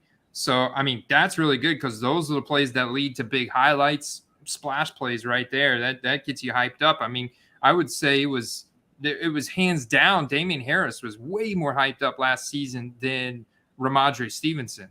Especially in a card world where Ramondre Stevenson barely had any rookie cards out yet, thanks to Panini and their slow, process of getting cards out for players. But Damian Harris still, his card saw a nice jump last year. I'm sure you probably profited off of some if you sold them, or maybe they're your PC. I don't know, but Saquon will always be my PC. I got to pick one running back, one quarterback, and those Saquon's and it's nice because I've actually gotten him a lot of his stuff cheap, tie-dyes, cosmics, so on and so forth. And I've had to sell them because there's a lot of Saquon PC guys out there, and I've gotten some good offers. But that's always going to be the guy I buy the most of. But Damian Harris, yeah, definitely. I think he's a guy to keep an eye out for price-wise. Because, even if he goes to another team next year, there's going to be an opportunity to sell there too. Yeah, that's a good point, man. I will say this.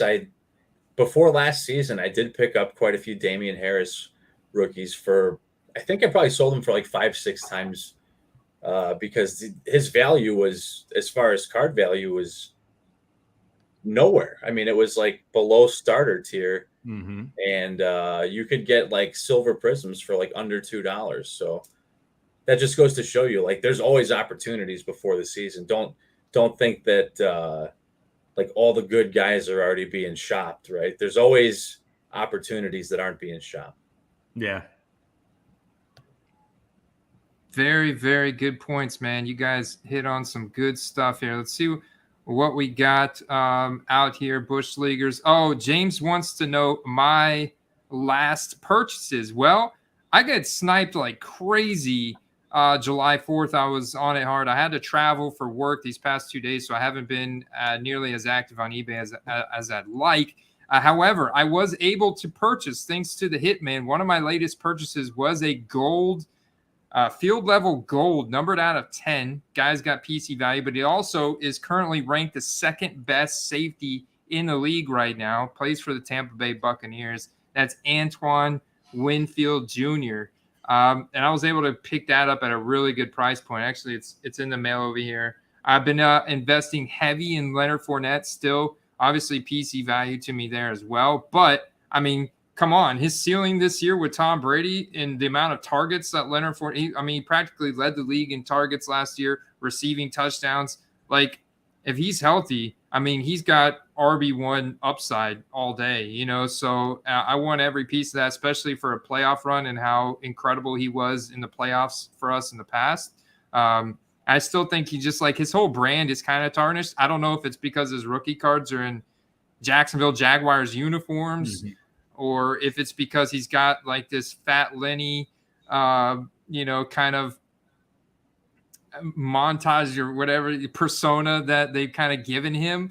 But he shows up, he's going to play. And, I can't wait to get some Rachaad White. Like I'm already trying to PC him. He's on all my dynasty rosters. I love Rachaad White. And so I'm really excited about that. And then I picked up a few other guys as well. Just been really focusing on taking what the market gives me. I've my radar's open to a bunch of different guys at this point. I want exposure to a lot of different guys. It's more about, can I check those boxes on the cards? I'm like primarily looking for autographed and or serial numbered stuff from the more liquid sets and the entry price point. I like that entry price point for me is sweet. So you talked about how you sell a ton of skill position cards for that $30 price range. And so I see that, and especially like during the season, I see people every weekend paying in that range for skill position guys that pop off. Like they feel good about getting a nice card of a skill position guy that pops off for that $30 to $50. So knowing that, I'm targeting these guys for 10, 15, right? Because I want to double my money later in the season. And that's kind of like become a sweet spot for me. I think it has for you, Andrew, as well. And we did a lot of that last season. I even did a lot of that throughout the free agency, the draft hype cycle. So I'm looking forward to doing a lot. So that's kind of been where my main focus has been the last couple weeks. Yeah. Here's 3 cards I got this past week in that range, probably about $10 range, that I'm hoping $20, $30 I should be able to get for. Is the Jasicki contenders. Beautiful. Yeah. Those are beautiful. The silver. This I got for $10. I don't get why he's so cheap, to be honest with you. Oh, man. Antonio Gibson has fallen down draft boards so hard. It's crazy. He's become such a good value. It's because they drafted Brian Robinson. They picked up Carson Wentz, who everybody feels like is a stinker now, and this, the whole Commanders, the brand is tarnished, man. I mean, it's whether it started with the name Commanders or the scandals that Jack Snyder is involved in still. And I mean, it's just like the Commanders their whole brand itself is not doing good right now. Yeah, I like McLaurin too. I buy a lot of his and sell a lot of his cards too, but he's affected by that too. Here's the other. I've been trying to get this guy on the cheap, and I've been unsuccessful, and I finally got one, surprisingly. Alberto. Yeah, Alberto. Nice. The National Treasures auto. I like, obviously, Russell Wilson. I think that offense, I think he's going to get a lot of touches this year. So there's a lot of people still sleeping on him. Quite surprised. When the trade first happened, his prices shot way up. But I don't think that they stayed where that initial hype was. They did simmer down a lot. In my opinion, they simmered down too much. I mean, they do have a lot of options in that passing game, but they only have one tight end, and he'll be on the field an awful lot. I agree. Ooh. All right, so guys, before we get out of here, let's galaxy brain this. Thanks to James here, and let's talk about what 2016 to 20. This is a pretty big time range here. 2016. This puts a lot of guys on the board. Have the most potential to be a top-rated QB for the next 10 plus years. So we'll start with you, Andrew. And just give us like your number one. So top rated, we'll say he's got to be we got to go like top 5. He's got to be a top 5 QB for the next 10 plus years. Could be. That's pretty. I got two guys, and that's reflected in my buying too. I actually just got the submission back. I got these 3 back with graded 10s. Oh, congratulations, man. Yeah, Burrow's my number one, man. That's my guy. And then Kyler, this is one of my favorite cards, actually. The field level silvers. I'm snapping those up whenever I can. So Burrow and Murray are my two younger quarterbacks that I like. Boom. What about you, Steve? You knew Burrow was going to be one of mine for sure. There's just of all the cards I own, there's just a few that I'm not willing to sell, and they're Burrows. So, I mean, I think that those are the kind of cards that, you hold on to maybe 5-10 years down the road, and you could see some massive returns. And I would say even Herbert is the other one. I know that there's some other really good options, and maybe we were kind of spoiled with that 2020 class, but look at the guys they have around them. I mean, those guys are not going anywhere for a while. Oh yeah, that's true. That's true. And Herbert's and Burrow are on that rookie contract, so they've been able to afford to put that supporting cast around them. Those teams are just incredible. It's so exciting to watch, man. I want to predict an AFC Championship game, the Bengals versus the Chargers. That would be the ultimate duel. Like, which 2020 rookie quarterback is better, Joe Burrow or Justin Herbert? AFC Championship game. That would be insane. That'd be pretty awesome to watch. Although the Chiefs-Bengals games last year were the most unbelievable. Those games were the most fun games to watch in a while. AFC is going to be brutal for the next few years. We talked about this like months ago, and I said that I thought that there'd be a dramatic shift in the changing of the guard and the quarterback in the hobby market, and I think we're already seeing it. I think that there's not like a defined number one receiver in KC, and they might be forced to run more.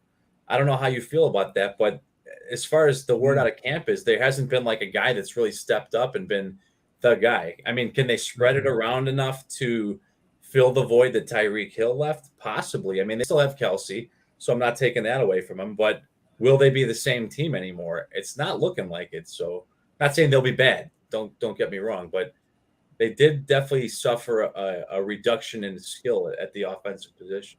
But Mahomes is still like, obviously I'm not buying him because they're just so expensive, but he's still in my, like, I think that he'll be still a top 5 QB 10 years from now, just because he's that freaking talented. He's the same way I view Josh Allen at this point, now that Josh Allen has taken that next step. In his passing game, like his passing game has got so much better. I mean, and Josh Allen's arm is just insane. So I think Josh Allen, like, I don't see any reason why he doesn't finish QB1 again this year, unless just the loss of Brian Dable really affects them that much. But they've only added talent around him and given him more weapons. And so I think between, rushing, it's hard to not put Lamar Jackson in that conversation if he stays healthy, just because he is so electric in the open field. Like, I've never seen somebody juke out guys as good as he can, while still, like, when he's on, like, his deep ball is pretty good too, and he's still super young. And if you look at Pro Football Reference and look at the MVP season he had in 2019, I mean, that was a top 5 MVP season of all time in NFL history. So I think that if he can get anything back to that, then, I mean, the sky is the limit for him. So those 3 guys would be mine, that I think just I can't fathom a 2030 NFL and those guys aren't, top 10 QBs at least, I don't want to say this on stream because with my group of friends, I'm the infamous Josh Allen hater. But I think if you're talking from a success perspective, I do think Josh Allen's probably at least number 2 on that list. From a hobby perspective, his prices reflect that already. So I'm not buying him as much as I am Kyler and Burrow because of that. I want to buy more of his cards. It's just I don't know how much meat's on that bone right now. Yeah, and he's a division rival for you. So it's like in a fantasy draft, in a super flex fantasy draft, if you were given the 1.1 pick where quarterbacks are prioritized, are you going Josh Allen, or are you going Mahomes, or are you going Kyler, or what are you doing there? I'll probably go Josh Allen. I hate to say it. And just not look at and not tell anybody because I would get harassed for a long time for that. But no, he's special. They throw too much. He's got a lot of running upside. For fantasy purposes, he's definitely the go-to. I'm curious, real quick, on your guys' perspective on Rob Gronkowski's value if he truly is retired. Let's go, Andrew. Yes. No, he's coming back, man. I even had my buddy here in Tampa drop him on his fantasy team to pick up. I don't know who he picked up. I'm like, what? You drop Rob Gronkowski? No, man, I'm not dropping him until the season starts. In fact, I'm going to be drafting him late in drafts because I just feel so confident that this is just one of those, things we did with the Patriots. You guys can't trade me. I'm retired. He did the same exact thing. Like this, Gronk has figured out how to work the NFL, and he feels that he's like at that, Brady level where he can work the system and get away with stuff like this. And so they're like, just retire. You don't want to do 2-a-days in the heat of summer right now. Let me tell you guys, I'm in Tampa. It's hot as balls outside. Like I get it. And Gronk's 33, man. You don't want to do that. He's like, call me on game day. I'm there. So I definitely think he's gonna come back. And you think he's coming back? Yeah, oh yeah, absolutely. And Tom Brady, he was definitely when Gronk went on record and said he was definitely upset at Tom Brady for retiring and like giving him a scare, because Gronk's been talking all summer about coming back, and now all of a sudden he's hanging it up. I'm not buying it at all. I think this is just to get out of 2-a-days, get out of training camp, get out of preseason, and he'll be signing like end of August. He'll make comeback, and at that time you're going to see a big spike in his card. So actually, Gronk is a guy I'm looking at every week to buy. Yeah, how do you skip mandatory camp without getting fined? You retire. That's pretty much it. That's it. I mean, think about it. People already forgotten that Tom Brady retired this offseason, right? And until you see a press conference, don't buy it, right? Yeah. It's fake. It's not a real retirement. An Instagram post does not constitute an official retirement. Yeah. I think he's got a future in the WWE, so I think his cards are going to hold value regardless. Absolutely. Commercials, WWE, maybe some acting, Yeah. Plus the Hall of Fame's kind of a thing. Well, yeah. It's funny you said that because I was actually looking today who are the candidates next year for the Hall of Fame to kind of start looking at. And there's not much as far as positional players. I think James Harrison's probably the top name that's floating out there for 2023 for the Hall of Fame. So just kind of looking down the line at who's going to be, in the Hall of Fame, buying them now. But say that name again. Sorry, there's the chat's getting heated over here. There's a heated battle in the chat about Russell Wilson, Trey Lance, is all kinds of stuff. I'm trying to keep up with it. It's lit. So shout out to you guys in the chat. But what was that name again, Andrew? No, Harrison from the Steelers, the linebacker. Oh, okay. James Harrison. James Harrison's probably the only – there's not many big names in 2023 for the Hall of Fame. I think he might be top of the. But yeah, I was looking for positional players the other day to start looking into. There's really not much, surprisingly. But so, in terms of a spike for Hall of Fame inductees, do you think the peak is at the induction ceremony, or do you think it's the announcement? No, I mean I definitely think it's the announcement for the most part. Okay. I mean, Peyton Manning was a foregone conclusion, so people were trying to buy his cards like crazy ahead of the announcement. Well, I mean, most people knew he was getting elected first ballot, so I don't know how much of a spike he got on that. But yeah, I mean, in most sports, it's the announcement of the Hall of Fame. I want to look into more if that differs by sport, because all the sports Hall of Fames are so, it's so much different. But yeah, I think for the most part with football, though, I think that the announcement's pretty big. My PC goal over the next 6 months is to start stacking up my positional player Hall of Fame RPA collection. That's my goal. So I'm going after Calvin Johnson, Radeon, those type of guys, Sean Alexander, getting as many of the RPAs as I can. Because, I mean, the fact that I could get a TO game-worn patch auto rookie graded, although, with a beautiful autograph for $80 is insane when you look at, you'll probably pay the same for Jalen Tolbert, who hasn't played it down.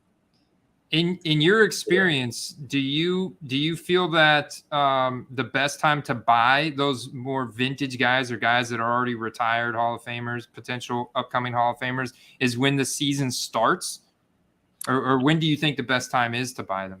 I look more when the new products are popping, like Prism. When Prism came out, that's when I started looking more at the vintage and the, and all that good stuff, because the attention goes to those more modern new releases for a few weeks.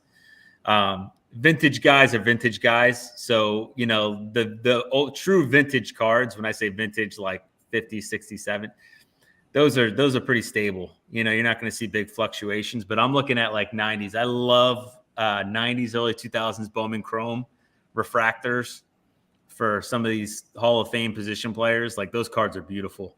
Quarterbacks too, obviously, like Drew Brees, Phillip Rivers, those guys. But you can get them for dirt cheap when you consider what these guys who haven't played it down are going for now. So, and there's less of them printed.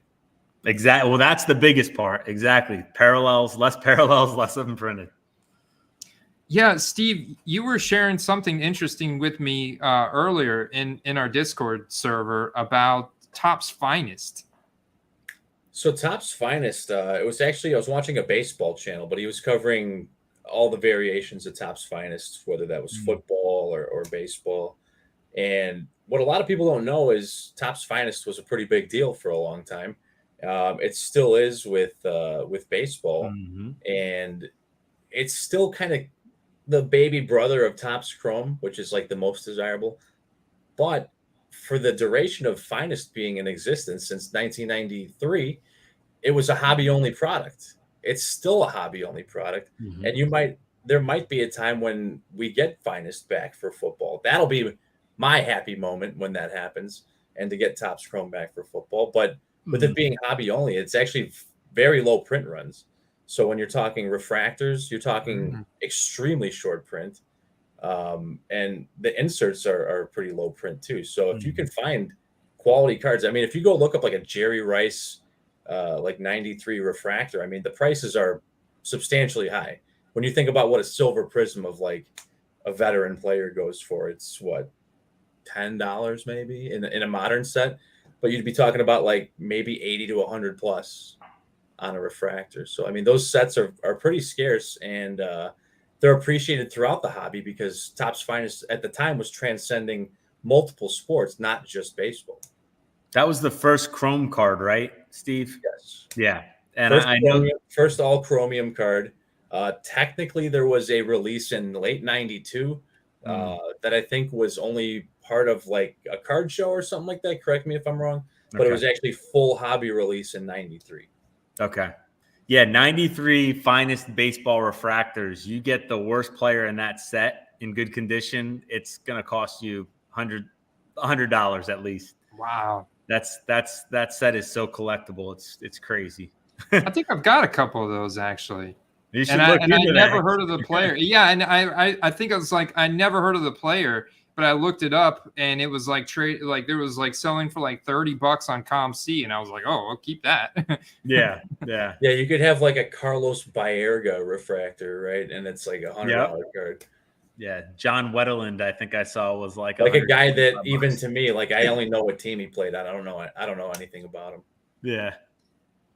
All right, Andrew, before we let you get out of here, give us a bold prediction for this NFL season. Last year, you gave us a bold prediction. It panned out. I think you got to go bolder this year, man. Oof. Go bolder because obviously the market is production driven now. Give us a bold prediction for the NFL football cards, something, mesh it together however you want to. Bold prediction. That's tough. There's as far as the hobby goes or as far as just NFL prediction? It could be either, whatever you got on top of your head. I'm going to say T. Higgins is a top 5 wide receiver in the NFL this year. I like that. Boom. That's the show. Like and that. if he is, and his football card values are definitely going to go up from If what they're you're at right, now. which I think you are, we're both going to be sitting on a nice little pile of gold because I've got some nice T. Higgins cards. Because for you guys out there in the chat still, or if you're just listening, Andy's been talking about T. Higgins for a long time, and some of us bought into the hype, and very glad that we did. So definitely sign up, join the Patreon, get involved, and get ahead of the curve in investing, because it's not always, it's not always going to be something you could pull out of your, on your own. Sometimes there's a little hive mind collective. We can pick some of these winners for you guys and get you ahead. Definitely. Mine is Burrow, and I'm going to go with, he had 34 touchdowns last year. I'm going to go with 40 touchdowns. Wow. That's the show. That's the show, guys. Andrew, I appreciate you coming by. Guys, go follow Andrew at Perry Collectibles on Instagram. Check out his eBay store, Perry Collectibles. He's selling a lot of products, so I know he's got good prices. I bought some stuff from you before. I remember that DK Metcalf silver prism I bought from you last year. Yep. So I appreciate you coming by tonight, man. Had a good time. I'll catch you in the Discord because you're in there as well. Yes, thank you. I encourage everybody watching, join the Discord, join the Patreon. It's awesome. Great community. Awesome. Thanks, man. Good chat with you, Andrew. All right, good chatting with you. Good night, Steve. everybody.